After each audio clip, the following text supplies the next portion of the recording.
এবার হিসাব করে দেখলাম 3 লক্ষ টাকা জাকাত এসেছে। এত টাকা দেব কেন? টাকা কি আমার না কার? এটা আল্লাহর টাকা, আল্লাহ রাস্তায় দেবো, আমার গায়ে বাঁধে কেন? এইখানেই হলো মূল সমস্যা। মূল সমস্যাটা এখানেই, শুরুতেই গলত, শুরুতেই আমাদের ভুল ধারণা। এই টাকা আমি কামাই করেছি, এত সম্পদ আমার। এখানেই শয়তান আমাদেরকে ধোকার ভিতরে ফেলেছে। না, এই টাকা আমার না। আপনার আব্বা যদি আপনার হাতে 1000 টাকার একটা নোট দিয়ে বলে বাজারের থেকে এই এই জিনিসগুলি নিয়ে আসো, আমি বাজারে যে চিন্তা করলাম এত টাকা নষ্ট করব না, এই চিন্তা করার আমার সুযোগ নেই। আমাকে আদেশ করা হয়েছে, আদেশটাই হচ্ছে মূল। এই আমি আদেশ পালন করব। এতে টাকা থাকবে কি যাবে, কয় টাকা বাড়িতে ফেরত যাবে, কয় টাকা আব্বার কাছে জমা রাখতে হবে, এই চিন্তা করার আমার কোনো সুযোগ নাই। আমি আদেশের গোলাম। ঠিক তদ্রূপ আল্লাহ তাআলা আমাদেরকে সম্পদ দিয়েছেন, এই সম্পদের মালিক আমি না। এই সম্পদের সম্পূর্ণ একচ্ছত্র মালিকানা হচ্ছে একমাত্র আল্লাহ। এগুলি ভোগ দখলের অধিকার আল্লাহ পাক আমাদেরকে দিয়েছেন। কতক্ষণ ভোগ দখল করতে পারবো? আমি যতক্ষণ চাবো ততক্ষণ পারবো না, আল্লাহ যতক্ষণ চাবেন ততক্ষণ পারবো। ঈদের সময় সামনে আর মাত্র হয়তোবা 14 দিন বা 13 দিন বাকি আছে। ঈদের জামা ক্রয় করেছি, গায়ে দেব। আমার আশা তো পূর্ণ হইতেও পারে, না হইতে পারে। তাহলে আমার আশায় কি যায় আসে? আমার সিদ্ধান্তে কিছুই হবে না। আমি ভোগ দখল করার অধিকার ততক্ষণেই পাবো যতক্ষণ আমার রব চাবে। রব যদি চায় তোকে নতুন জামা গায়ে দেওয়ার আগেই সাদা কাপড়ে মোড়ায়া দেব, পারেন কিনা? পারেন। এই জন্য এই সম্পদ আল্লাহর দেওয়া, আল্লাহর বিধান অনুযায়ী খরচ করতে হবে। নিজের কোনো যুক্তি নাই, নিজের কাছে খারাপ লাগা যাবে না। আরে ভাই, এই টাকা যদি আমার হইতো, এরকম আমার বলনেওয়ালা ব্যক্তি অতীতে চলে গেছে, যার টাকার হিসাব তো করবেন দূরের কথা, তার যে সিন্ধুকের চাবি, তার যে গুদামের চাবিগুলি 70টা উট বহন করত। নাম শুনছেন তো?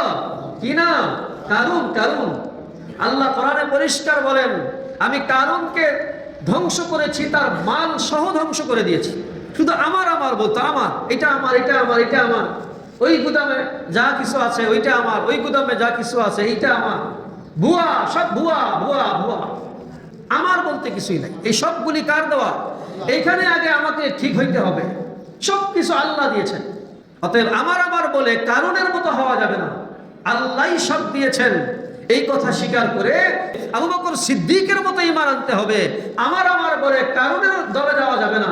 এখন সিদ্ধান্ত আমার, সিদ্ধান্ত আপনার। আমি আপনি আবু বকর সিদ্দিকের মতো ঈমান এনে আবু বকরের সঙ্গে জান্নাতে যেতে চাই, নাকি কারুনের মতো বেয়াদবি করে আল্লাহর আযাবে গ্রেফতার হইতে চাই? সিদ্ধান্ত আমাকে নিতে হবে। কি ভাই, সিদ্ধান্ত কাকে নিতে হবে? আমাকে নিতে হবে। যাই হোক, এই যাকাত আল্লাহ তাআলা ফরজ করেছেন, এটা পরীক্ষা শুরু। কত নরমাল পরীক্ষা। 100 টাকার ভিতরে 97.5 টাকা তুমি ব্যবহার করো, মাত্র কত? 2.5 টাকা। আল্লাহ চাইলে তো পুরাটাই নিতে পারতেন, কারণ মালিক তো তিনি। কত বড় ইকরাম করেছেন, কত বড় দয়া করেছেন আল্লাহ তাআলা। আরে ভাই, পুরাটা নেওয়া লাগতো না। যদি বলতেন যে 50% তোমার, 50% যাকাত দিয়ে দাও, অবস্থা কি হইতো? হ্যাঁ, আল্লাহ পাক দয়া করেছেন। 40 টাকায় 39 টাকা তুমি খরচ করো, 1 টাকা আমার গরিবদেরকে দাও। এটা আমি আল্লাহর হক। এখানেও আমি আপনি দিতে রাজি না। আসুন, যাকাত এটা ইসলামের 5টা স্তম্ভের ভিতরে একটি স্তম্ভ। অতএব যাকাতকে ছোট করে দেখার কোনো সুযোগ নাই। যদি কোনো ব্যক্তির ওপর যাকাত ফরজ হওয়ার পরে সে যাকাত না দেয়, তাহলে তার কি শাস্তি হবে? কোরআন হাদিসে অনেকগুলি আয়াত এবং হাদিস আছে। আমি 2-1টি আয়াত বলছি, খেয়াল করুন। যেমন সূরা তওবা আয়াত নম্বর 34, আল্লাহ তাআলা বলেন, والذين يكنزون الذهب والفضة ولا ينفقونها في سبيل الله।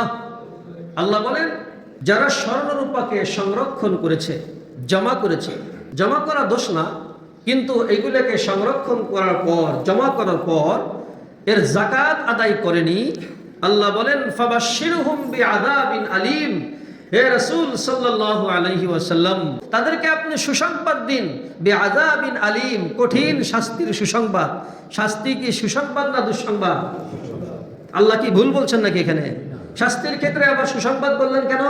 এটাকে বলে তুচ্ছ তাচ্ছিল্য করা। যাদের উপর যাকাত ফরজ হয়েছে যাকাত দিল না, আল্লাহ পাক তাদেরকে তুচ্ছ তাচ্ছিল্য করে জাহান্নামে নিক্ষেপ করবেন। নাউজুবিল্লাহ।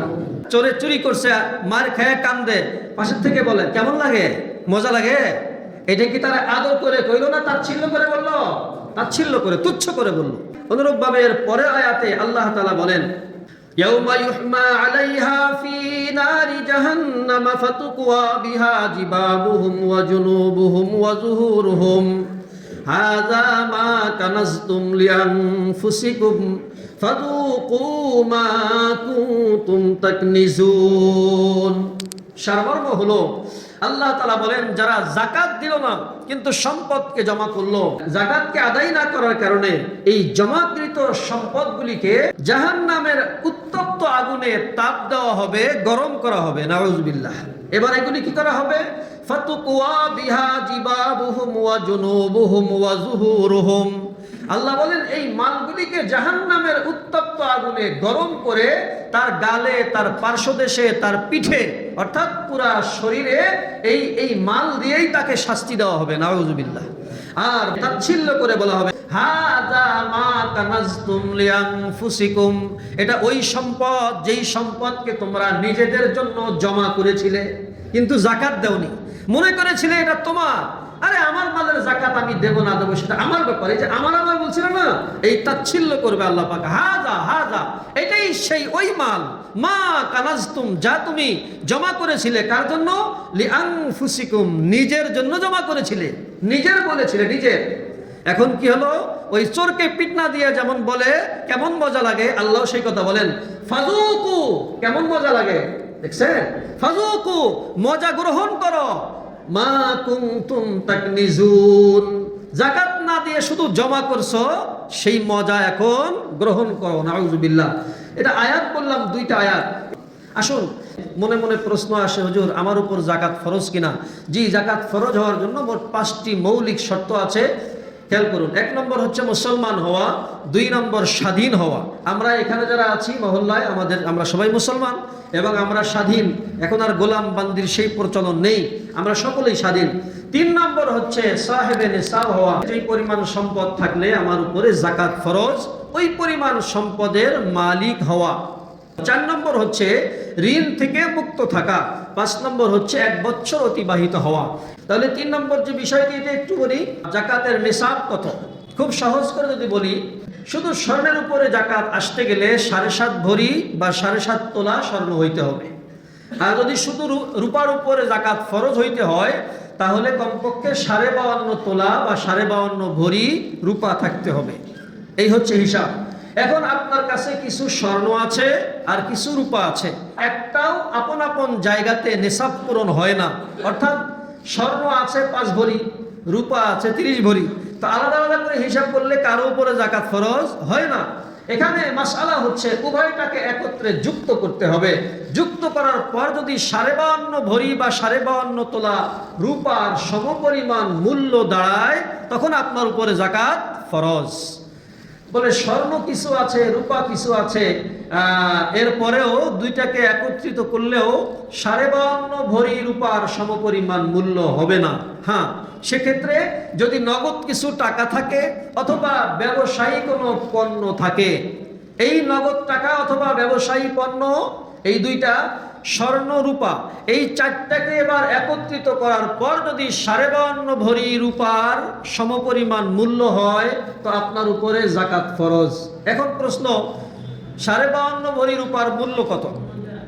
52.5 ভরি রূপার মূল্য ইত্তেফাকুল উলামার পক্ষ থেকে তারা হিসাব করে বলেছেন, এবং ঢাকার বিভিন্ন মাদ্রাসা থেকে, আসলে এটা এলাকা ভিত্তিক কিছু পরিবর্তন হইতে পারে, মোটামুটি 2,20,000 টাকার কথা বলা হয়েছে।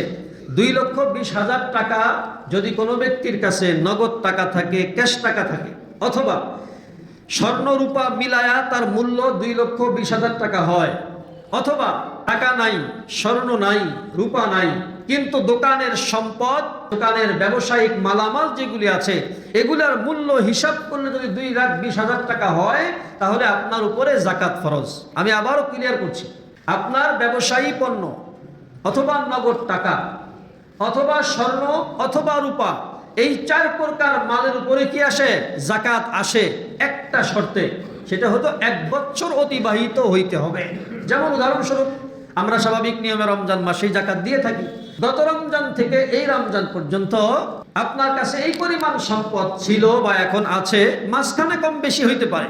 ওই রমজানে আর এই রমজানে সবকিছু মিলায়া 2,20,000 টাকা সরাসরি টাকা অথবা ব্যবসায়ী পণ্য অথবা স্বর্ণ অথবা রূপা যদি থাকে, আপনার উপরেই যাকাত ফরজ। বছরের মাঝখানে আপনি ফকির হয়ে গেলেও কোনো টেনশন নাই, বছরের শুরু এবং শেষ এটা ইসলাম দেখতে বলেছেন। আরেকটি বিষয় বলি, এই যাকাতের মাসালা ভালো করে বুঝে আমরা যাকাত দেব, কড়ায় গন্ডায় হিসাব করে, কোনোভাবেই ফাঁকি দেওয়ার চেষ্টা করব না। কারণ এই সম্পদের মালিক কি আমি নাকি আল্লাহ? তো এখানে আমার ফাঁকি দেওয়ার এই মনোভাবটাই কেন আসবে? আমি কাকে ফাঁকি দিচ্ছি? আমার আল্লাহ কি অন্ধ নাকি? দেখে না কি ভাই? দেখে না তিনি?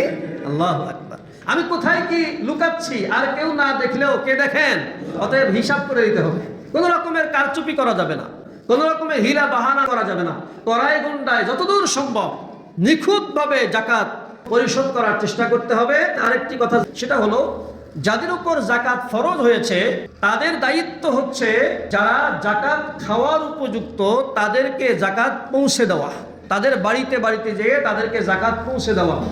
তারা যেখানে থাকেন সেখানে যেয়ে, তারা যেই মহল্লায়, যেই পাড়ায়, যেই গ্রামে, যেই বাড়িতে বসবাস করেন, যেই স্থানে থাকেন, যারা আমরা যাকাত দেব আমাদের উচিত হচ্ছে তাদের কাছে যেয়ে যাকাত পৌঁছায়া দেওয়া।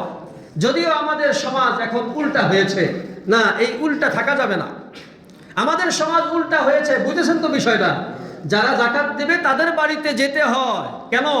আমি যাকাত দিচ্ছি, আমার টাকা না ওই গরিব মানুষের টাকা? কথাটা বোঝেন? টাকা কার? আরে আমার। আমি যাকাত না দিলে আমি শাস্তি ভোগ করব, তো টাকাটা তো আমার, আমি তার বাসায় যেয়ে দিয়ে আসব। এটা হচ্ছে নিয়ম। এই নিয়মটা আমরা ফলো করার চেষ্টা করি।